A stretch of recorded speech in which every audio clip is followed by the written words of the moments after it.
2장까지 내용을 보시면 이스라엘의 정탐꾼들이 이제 여리고성을 정탐하고 돌아왔습니다. 여리고성에 여러 가지 일이 있었지만 라합의 도움을 받아서 이 여리고 땅의 사람들이 어떤 상태인지와 또 그 안에 있는 백성들 중에 구원받아야 할 사람들이 어떤 사람들이 있는지를 그들이 파악하고 돌아왔습니다. 그래서 이스라엘이 여호수아 여리고성에 들어가서 정복했을 때 유일하게 살아남을 수 있는 가족이 라합의 가족 외에는 없었을 것입니다. 왜? 성경에 그 나머지의 내용은 기록하고 있지 않기 때문에 그렇습니다.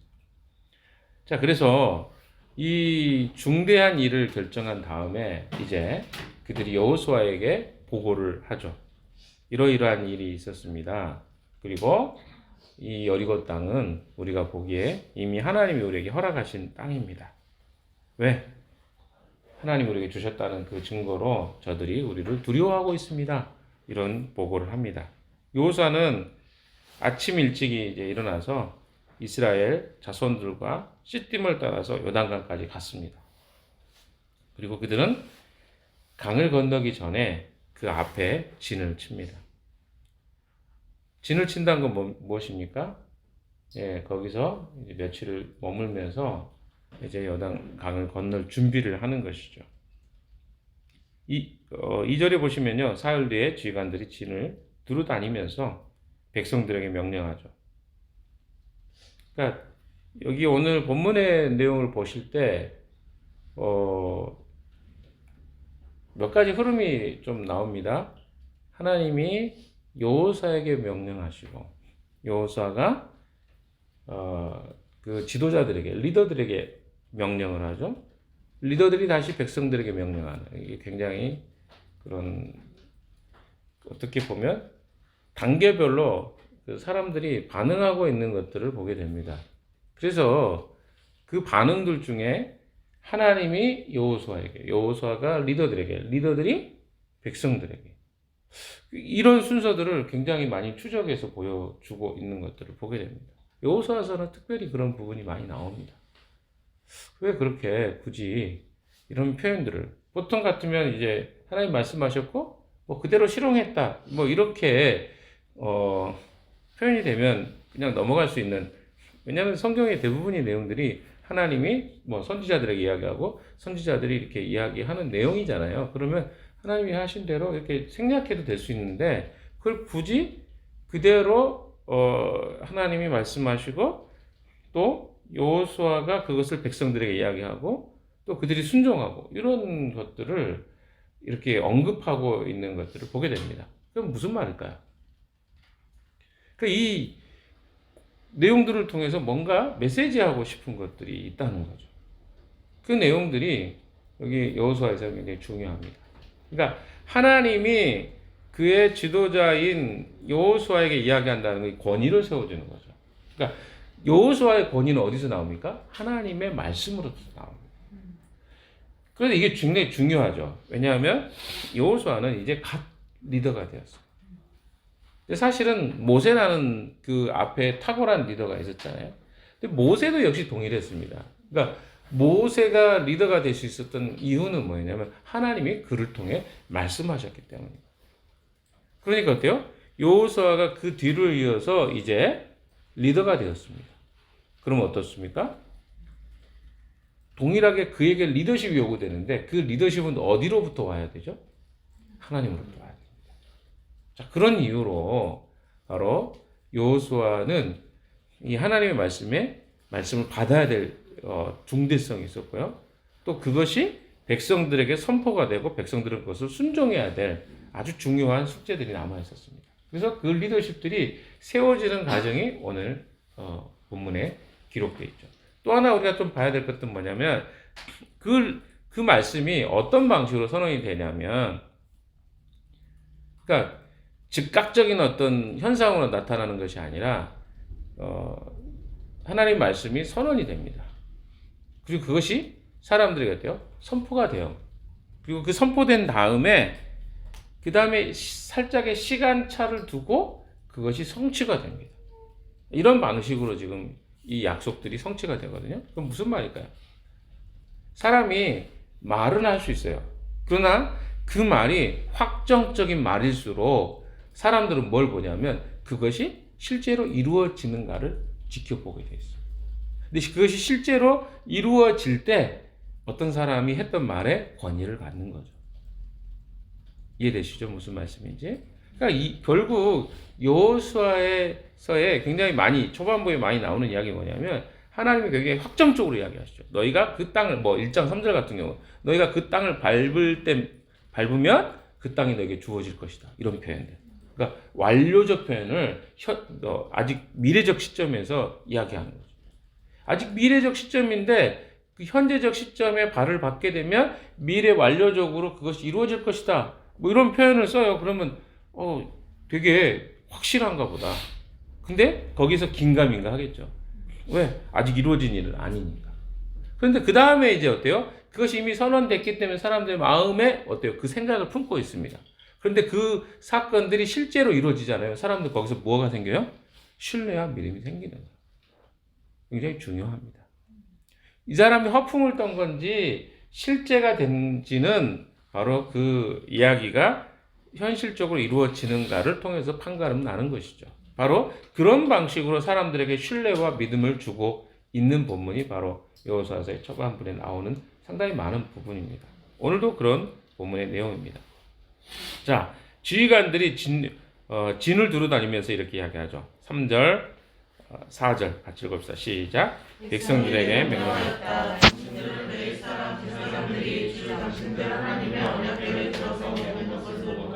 길을 철수하여 제사장들의 뒤를 따르시오. 당신들이 이전에 가보지 않았던 길을 가기 때문에 제사장들이 당신들이 가는 길을 안내할 것이오. 그러나 당신들과 언약궤 사이는 이천목숨의 거리를 띄우고 그들에게 가까이 가지 마시오. 자, 백성들에게 명령된 내용 무엇입니까? 언약궤 뒤를 따르라는 거예요. 언약궤는 무엇입니까? 하나님의 임재가 있는 것입니다. 근데 거기 안에는 세 가지가 들어있다 그랬죠. 세 가지의 특별한 물건들이 들어있죠. 하나는 하나님의 돌판, 10계명의 돌판이 들어있고, 하나는 뭡니까? 아론의 쌍난 지팡이, 하나는 만나 항아리 같은 단지가 들어있어요.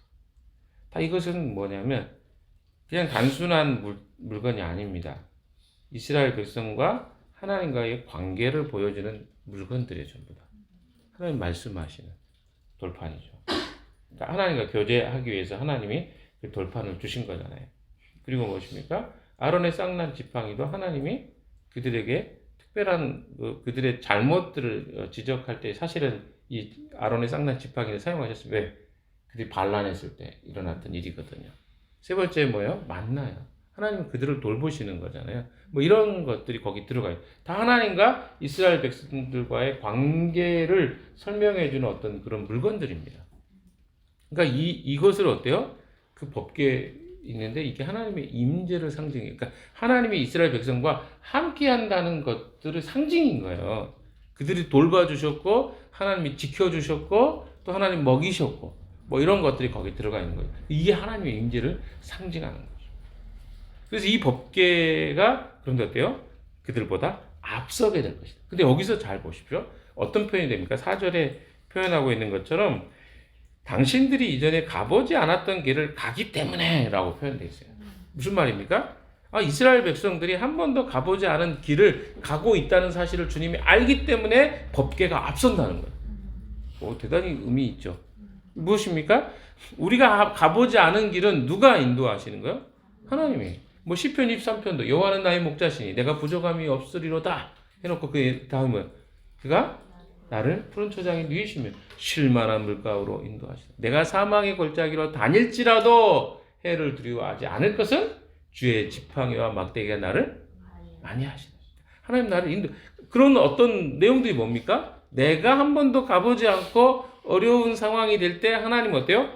인도하시는 거예요. 그래서 우리가 언약궤를 따르는 이유가 그거예요. 언약궤가 뭘로 하나님의 임재가 앞서지 않으면 어때요? 우리가 가보지 않은 길을 갈 수 없기 때문에.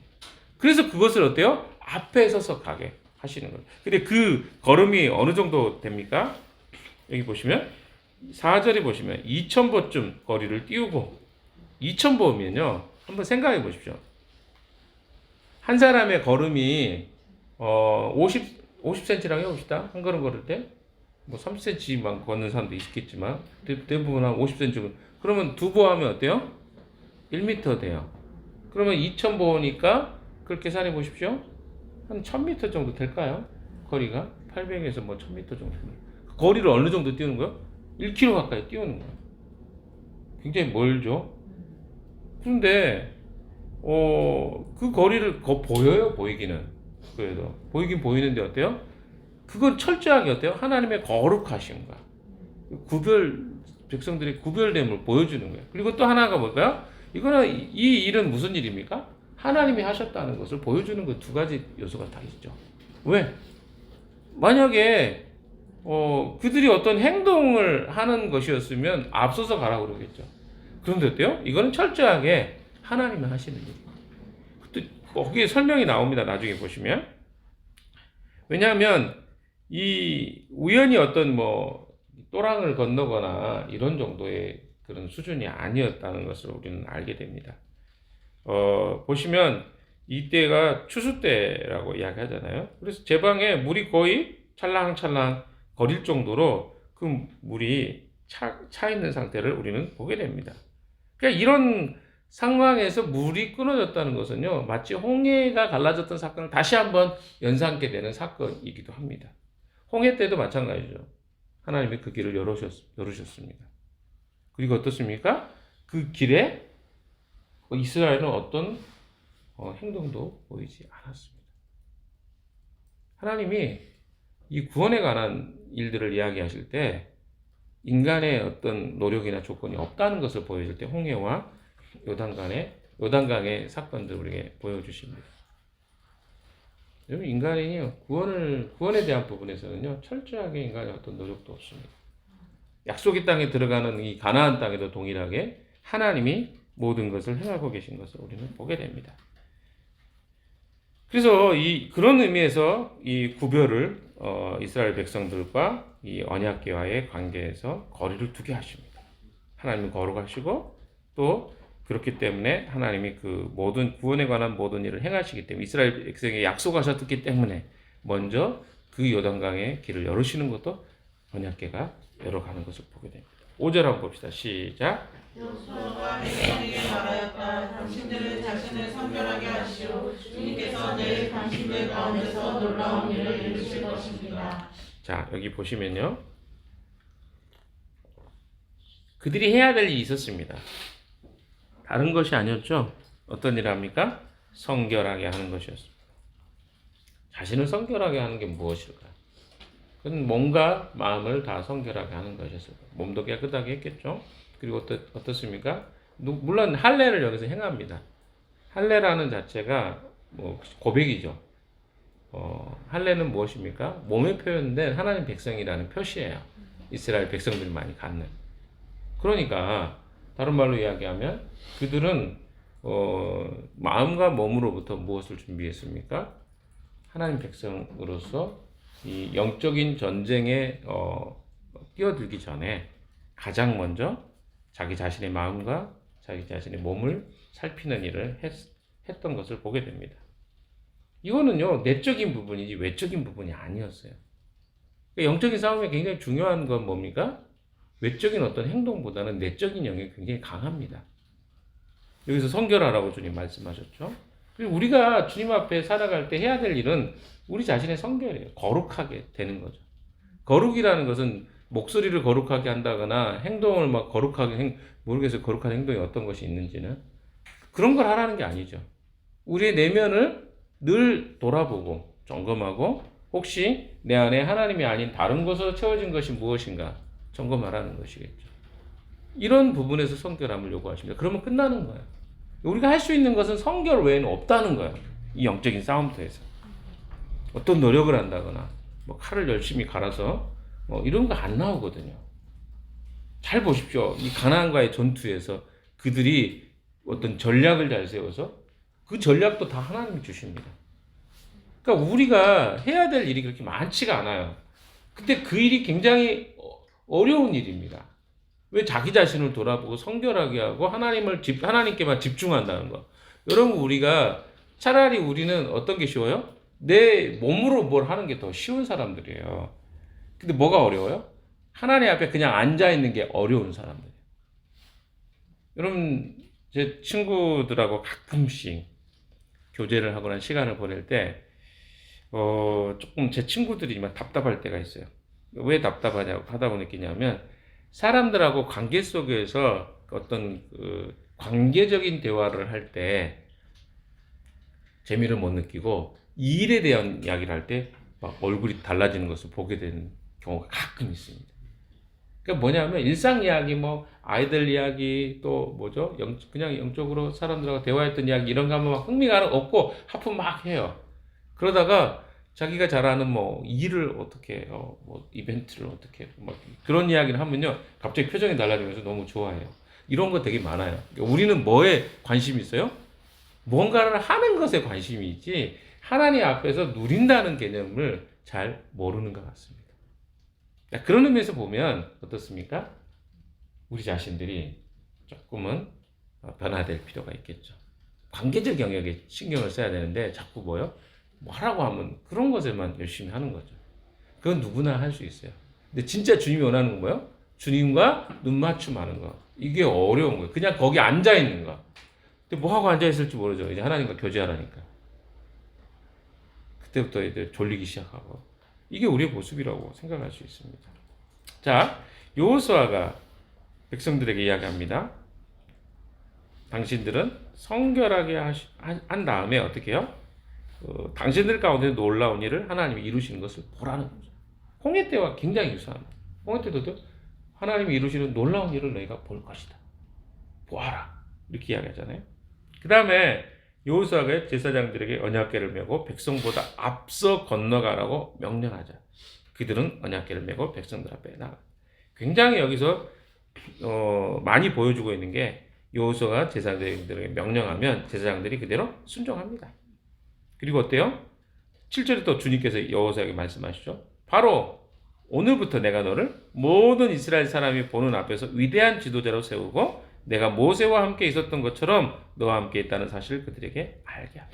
이거 굉장히 중요했습니다. 왜? 모세 다음에 여호수아가 세워지지 않으면 그 백성들은 순종하지 않았을 것입니다. 그런데 거의 모세와 똑같은 일을 이루시죠. 근데 이것은 여호수아가 이룬 게 아니에요. 그러니까 어떤 리더가 위대하다는 것은요, 그의 능력이 있어서 위대한 게, 여기서 능력은 무엇입니까? 하나님 말씀에 순종하는 게 능력이에요. 보세요. 여호수아는 무슨 하는 일이 뭐였어요? 그냥 하나님 말씀하신 거 듣고 그대로 전달하는 게 그의 일이었어요. 그런데 하나님 뭐라고 합니까? 네가 위대한 지도자로 세워질 것이다 오늘. 위대한 지도자는 어떤 사람인 거죠? 하나님이 말씀하시는 걸 그대로 전수하는 거예요. 그냥 전달하면 돼. 이게 바로 능력이지 어떤 특별하게 그 개인이 가지고 있는 개인기라든가 어떤 탁월함 이런 거 없어도 되는 것이죠. 우리에게 지도자나 리더십에 대한 개념을 조금 달리 생각해 볼 필요가 있습니다. 리더십은 뭡니까? 하나님이 말씀하신 것을 그대로 순종하고 그 선언하면 리더가 되는 거예요. 그걸 보여주겠다는 거죠. 왜? 모두에게 하나님 말씀하지 않고 누구에게만? 여호수아에게만 이야기하고 있기 때문에 그렇습니다. 8절에 이제 너는 언약궤를 맨 제사장들에게 요단강의 물가에 이르거든 요단강에 들어가서 서 있으라고 해요. 그러니까 굉장히 세세하게 이야기해요. 그러니까 그것을 또 누구에게요? 제사장들에게 명령합니다. 제사장들은 따라요. 이게 오늘 되게 많은 내용을 차지하고 있습니다. 자, 9절에 보세요. 여호수아가 이스라엘 자손에게 말하였다. 이곳으로 와서 주 당신들 하나님의 그러니까 말씀을 들었던 것을 또 전수해 주고 있는 이야기죠. 10절 읽읍시다. 시작. 여호수아가 말을 계속하였다. 이제 이루어질 이 일을 보고 당신들은 살아계신 하나님이 당신들 가운데 계셔서 가나안 사람과 헷 사람과 이비스 사람과 그리스 사람과 기르가스 사람과 아모리 사람과 여부스 사람을 당신들 앞에서 쫓아내신다는 것을 알게 될 것입니다. 자, 그러니까 약속이 선언되고 그것을 보면 이거 단순히 요단강만 갈라지는 것이 아니라 이 아직 정복되지 않았지만 7 족속이 다 이제 복속되겠구나, 우리한테 복종하겠구나라는 것을 사인으로 알라는 거예요. 왜? 이거 믿음은 뭐냐면 한 가지의 사건을 경험을 통해서 앞으로 어떤 일들이 이루어질 것인가를 신뢰하는 게 믿음이에요. 우리가 하나님을 믿는다는 것은 모든 것을 다 보고 경험해서 믿는 게 아니라 한 가지 사건을 통해서 하나님이 나를 어떻게 인도하신 것을 경험하면서 그 다음에도 어떻게 하나님 나를 인도해 가실 것인가를 내가 어떻게 한다? 신뢰하는 것이 믿음이라. 그것을 지금 설명해. 근데 이게 어때요? 발생하기 전입니다. 발생하기 전에 이야기하는 게 굉장히 중요해요. 왜?